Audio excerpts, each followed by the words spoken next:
this week is about sleep. Who doesn't get enough sleep in this room? 7 hours a night? 8, you're good? No? Sleep? Yep, sleep. You guys? 6. All right, has everybody heard of the circadian rhythm? Your circadian rhythm. Anybody know what that is? The circadian rhythm is our relationship to the planet Earth, and the 24-hour rotation of the planet is our body clock. So if you think of it that way, we're very connected to nature. You know, we're born as people in cells and everything else just like nature. And when you're not doing the circadian rhythm of the day and night, day and night, day and night, everything goes off. Your hormones are all that's released according to a certain time of day and a certain time of night. Now, some of us work at night. We're night owls. We stay awake late. What that affects is your hormones, and it also affects it can affect disease. It can affect your emotions. It can affect so many things. I was doing my research on sleep this week. We're going to talk about blue light and red light and all that stuff. I'm going to send you a video of a friend of mine. He made this video. He's the sleep architect, they call him, because he has a lot of information on how to gear down after a busy day. Okay, I have a 3-2-1 rule. I say 3 hours before you go to bed, don't eat anymore. 2 hours before you go to bed, stop working. So if you're one of those 24 hours, you can work 24 hours, clean, whatever, stop. 1 hour before you go to sleep, no blue light. Do you know what blue light is?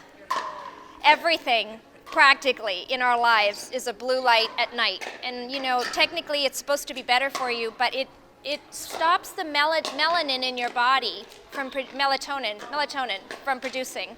And that's not good because that's the hormone that puts you to sleep. So I've noticed myself, if I'm on my phone in my bed before I go to sleep scrolling through stuff, I don't switch off when I close my eyes. If I can get away from that, and even if I'm watching TV and then I kind of come in and I read a little whatever, I am able to go to sleep like that. Last night, my dog had these sleep apnea, and all night long, like the minute I'm like asleep, he can't breathe. I had the worst night's sleep, and I can tell you all day I was in a fog. How people can run through their life in a fog day after day. First of all, if you do that 6 days or 7 days in a row, you actually have a greater risk of heart disease and, let's see, what's this one here? Let me find my notes. I'm all over the page. Okay, in a study of healthy young men who only slept 4 hours a night for 6 nights in a row, it raised their symptoms of prediabetes. And the minute they got regular sleep, that went away. So what it's saying is you can't trick your body into only getting 4 hours. Now, sleep doesn't mean you have to be in REM for a long period of time. You have to be in a state of, there's REM and then there's the non-REM, and it kind of goes up and down throughout the night, but you have to be in bed, switched off, trying to sleep. If you get up to watch TV, it's over, right? Like you just turn everything back on again. Weight gain is all about your hormones, and it's linked to poor sleep.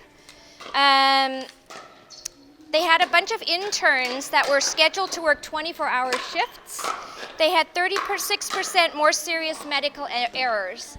So basically, if you're not getting enough sleep, your brain isn't switching off. It's not being able to reset. And you're trying to make it do things like drive and, you know, work, and it's not going to help out your productivity. So we're going to go deeper into the sleep stuff. I'm going to send you this video in the middle of the week. You can watch the video. It's awesome. He talks all about lighting. He talks about sound. Do you know what temperature your room should be when you go to sleep? Technically, it's supposed to be 19? 19? I'm not sure of the answer. We'll watch his video. But it is supposed to be cold. It is supposed to be dark. Why? Because, I mean, I can see through my eyelids right now. If you close your eyes, you can still see it bright. So if you have a TV on, you have the light on. I mean, how do people sleep with lights on?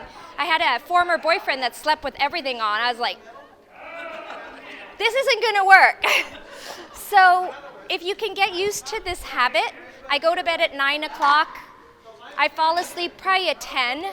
but I count how many hours. I get 8 hours. You know, that's a great regular routine, and you'll find people have less, you have less like issues of anything if you have a sleep pattern habit. So try to get into a sleep pattern. So today what we're doing is we're gonna have yoga.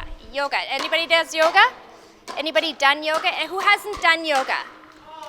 That's great. So Natasha is an excellent teacher. She's going to be leading the yoga today. It's all meant to gear us down, all right? So yoga, meditation, breathing. We're going to do meditation on Sunday, and we're also going to have an osteopath speak to us about injuries and things like that. So you're going to have half an hour with the meditation, half an hour with the osteopath, and that's your session on Sunday.